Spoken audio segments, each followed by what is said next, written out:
Mama wakwaba midi ede Addo searching mesrel na wa subscribe to my channel. Mia notification bell also for more news. Ebusuafo ora Ampong njomtuni unya kokofu a unya silver so wan hware wan konya kokofu sa da no ndum na behete pa no okase ne enye ni bisa Ampong zo yobi a eba no NPP campaign songs there oye bi de ma NPP amayoko no I will support NPP I only the way you name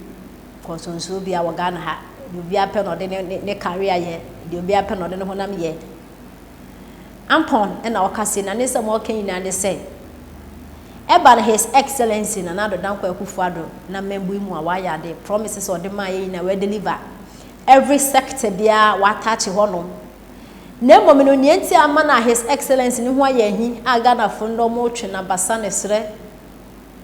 edi na tam nyina ye the ministers na ne MPs no we ankrofu papa his excellency ma won sika se wo fa nkwa ye adwuma no mo ediska no ne na Addo de Ghana fo wo jado anya secretary akra na de ntina Ampong de ensem wo etu dwa ne hinti Ampong ka sen nyina ye honorable Abena Cecilia Dapa ne ensem abeto dwa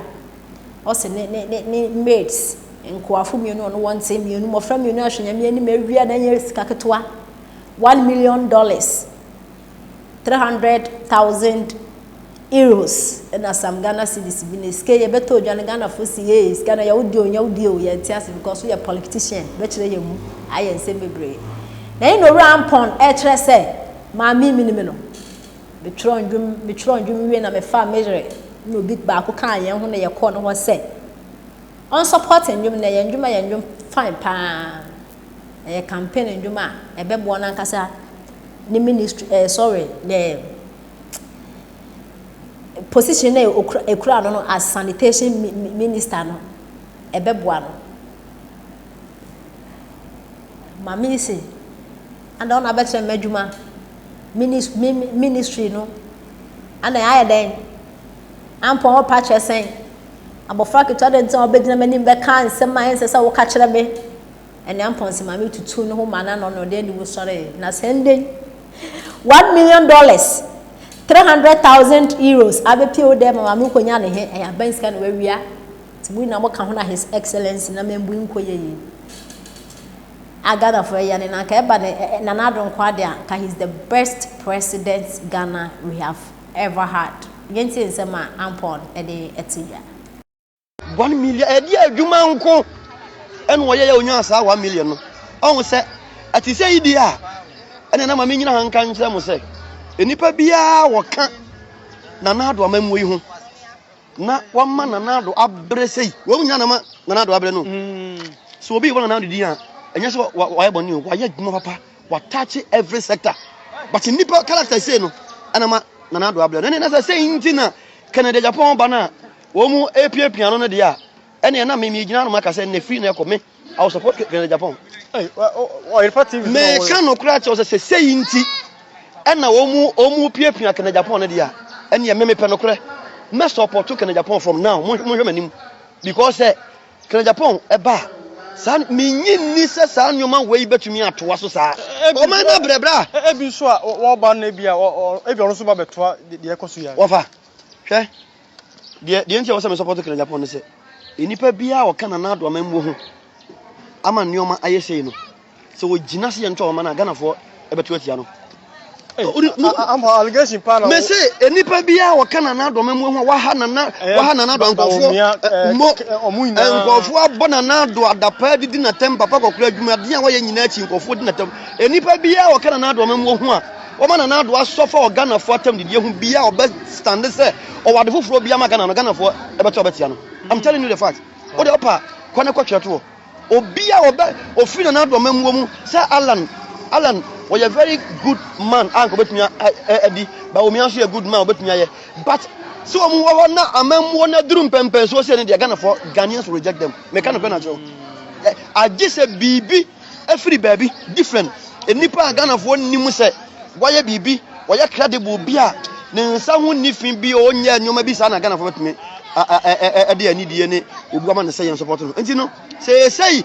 ana ba Akufo atumi afa $1 million kwakoto ne fie ene Meka Yehowa tumfo yesu no se me support to Japan na no kre sanity the country needs sanity or say sanity no kre bi epi o man mu. That is me. Okay. Me jao.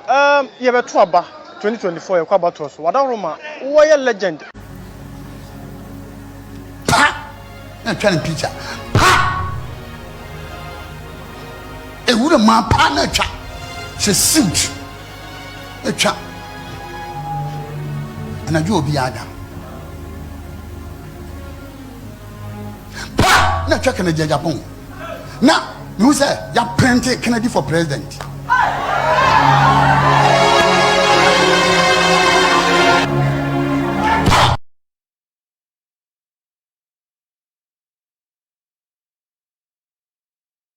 This is why I like Paul Adomotri.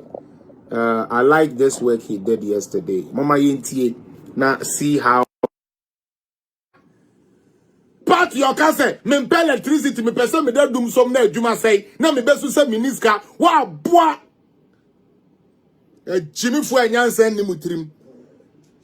De bia ye bebo nyansa mamo. Mo special prosecutor na ono, e na mugina so say, o ma mo information no, o say o ma mo information bia.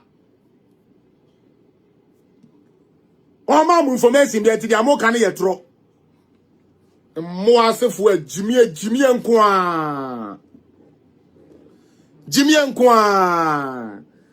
Mon kwasi abaifo party NDC no ena ebegije sabe ya maame no madwumaden a wo mo ye sika ena mo Rollins beje sa wo de be ma mo say sika ne bae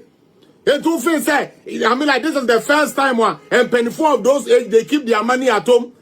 abua bi ti say o sami janfi to me kita sika me boa okuja to kwasi ablokwa otumi consider 25 million e ya ban dia ne dey free obi di ni gina court enu kura de na ya ban sika mu di ni gina court mu ka se we wieska okuja to kwasi ampani se project wuya bodamfo abrokwa kaka wure ni tiri ho na nso oben wonu kura tumi feska abua bi te sa obutumi ka kiro mo se we wieska mu ni mo mfa mo bom mako ndisi fo na mo twami ni na mu ni mo mfa mo tiri so no ma pampa so mako mo asefo ntwamoa agimifo moa moa mpete kwa da bifu anyansa ni mutiri so no ma pampa so embo mutiri so abayisam na mususuma Ghana no embo mo kwase ampa bra na mabra bonye tantan sa akopim da mubewu mabra bonye jimi sa akopim da mubewu because mo ndwene kwase awako ya dance ni say the how can you know I didn't say it also we should work with that one because that is what you want Ghanaians to know Jimmy for abua na went to me and keep light on okra no de na basa ye nto abama no yes o ya abua wo yo dwan funu enya me na me kan ye wo dwan funu na went to me and to nurses and teachers for kra kanokra no wo person osan ba bio Emmanuel Agbeve Jimmy wo dinsa Agbeve ampa Agbeve tonic de na nka ye papa na sa wo de ne de Jimmy Agbeve tonic malaria duro papa bi ba wo de Agbeve full Agbeve kon Agbeve tant obi Jimmy taba kwasia kwa obi sika ira akwasia mpafo party amuchia sikafo sa Rollins ba no be pam ye krom we sikafo ni nara wo pam obi aso obe ma obi ayepe mu wie ya obi ayepe ma bayi samu amode tete Ghana man esai no ye wie ye obi ayepe enya no say na mo dawo ya kwasia Akufo Addo have money he have money ko ne papa no mo bobra. Unlike your useless father who is sitting at that party office throwing dummy, or but dummy say, Mahama Babro Muska, Moyankwasiafo,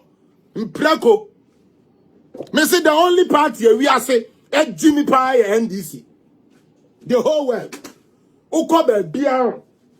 Party and sending the followers stream NDC. One word Jimmy Ankasa. What of a news article? Okay. Dubai ambulance and this way,